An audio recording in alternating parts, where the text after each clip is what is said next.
Mara ya mwisho tumeonana na yeye jana.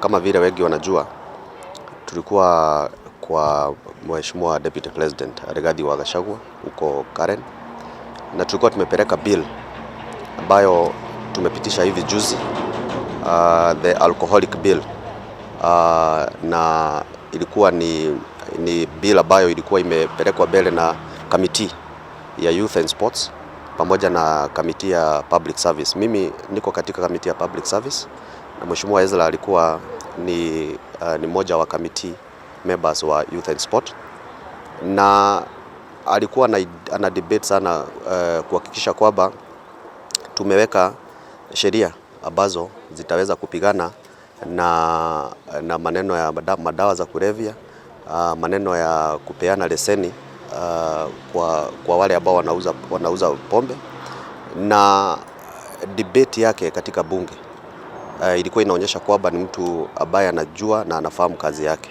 na ni kweli Mheshimiwa Ezra ametuacha. Na niseme sisi kama viongozi na sisi kama watu wa Kiambu tumepoteza kiongozi ambaye alikuwa mzuri sana. Kiongozi alikuwa ni mtu wa watu na mtu anapenda watu, na mtu ambaye alikuwa ako kwa laini ya mbele ama mstari wa kwanza kudhibitisha wana youth wamesimamiwa vilivyo. Alikuwa nominated ili asimamie youth, alikuwa youth representative huko bunge. Alikuwa MC mwenye kamati ya budget, alikuwa anatusaidia sana kufanya hesabu. Tena alikuwa MCA wa ICT mwenye alikuwa anatusaidia sana katika county kumigrate kutoka manual collection to digital collection of revenue.